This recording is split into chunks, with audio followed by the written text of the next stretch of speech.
Assalamualaikum warahmatullahi wabarakatuh. Bismillahirrohmanirrohim, semoga Allah subhanahu wa ta'ala selalu merahmati kita semua dan menuntun kita untuk berada di jalan orang-orang yang diridhoinya. Sholawat serta salam semoga selalu tercurah kepada terkasih baginda Nabi Muhammad SAW, keluarganya, sahabatnya dan insya Allah kepada kita yang mengikuti sunnah-sunnahnya. Pada kesempatan kali ini kita akan merangkum, membacakan kembali kisah tentang sholawat Nabi yang dapat meringankan siksa. Tidak diragukan bahwa membaca sholawat merupakan ibadah yang istimewa dan memiliki banyak keutamaan dan manfaat baik bagi pembacanya, orang lain maupun bagi orang yang dimaksudkan pembacaannya. Salah satu kisah tentang fadlilah atau keutamaan sholawat adalah apa yang diceritakan oleh Syekh Yusuf bin Ismail An-Nabhani di dalam kitab Afdalus Sholawat ala Sayyidis Sadat. An-Nabhani mengisahkan bahwa Al-Hafidh As-Sakhawi pernah bertutur.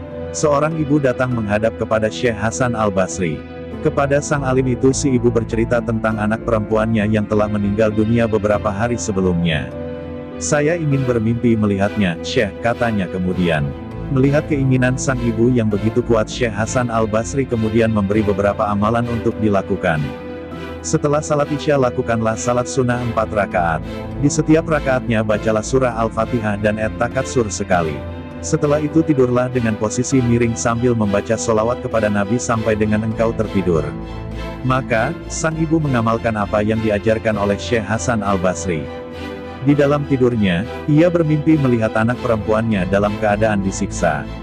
Ia memakai pakaian dari api, kedua tangannya dibelenggu dan kedua kakinya diikat dengan rantai api.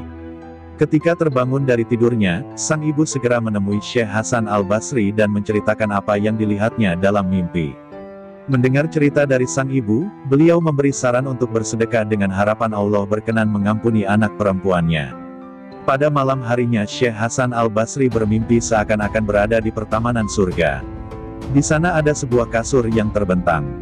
Di atasnya ada seorang perempuan berwajah elok dengan mahkota cahaya bertanggar di kepalanya. Kepada Syekh Hasan Al-Basri, perempuan itu berkata, "Ya Hasan, kau mengenaliku?" "Tidak," jawab Syekh Hasan. Perempuan itu mengatakan, "Aku adalah anak perempuan dari seorang ibu yang engkau perintahkan untuk membaca sholawat." Syekh Hasan Al-Basri seperti tak percaya. "Ibumu itu menceritakan tentang dirimu bukan dengan keadaan seperti ini," katanya. "Apa yang disampaikan ibuku itu memang benar adanya," timpal perempuan itu. "Lalu apa yang menjadikanmu mendapatkan kemuliaan seperti ini?" tanya Syekh Hasan. "Kami ada 70.000 jiwa yang sedang mengalami siksaan sebagaimana diceritakan ibuku kepadamu. Satu hari seorang yang soleh lewat di pemakaman kami sambil membaca sholawat Nabi sekali dan menghadiahkan pahalanya untuk kami. Allah menerima sholawat yang dibacanya itu dan membebaskan kami semua dari siksaan, sebab berkah dari laki-laki soleh tersebut. Kini sampailah aku pada derajat sebagaimana yang engkau lihat ini. Bila 70.000 ahli kubur bisa diselamatkan dari siksaan hanya dengan satu kali sholawat saja, maka bagaimana dengan orang yang membacanya? Semoga Allah bimbing kita senantiasa mampu mengambil hikmah, sehingga dapat mengambil pelajaran dan istiqomah di dalam keimanan dan kebenaran."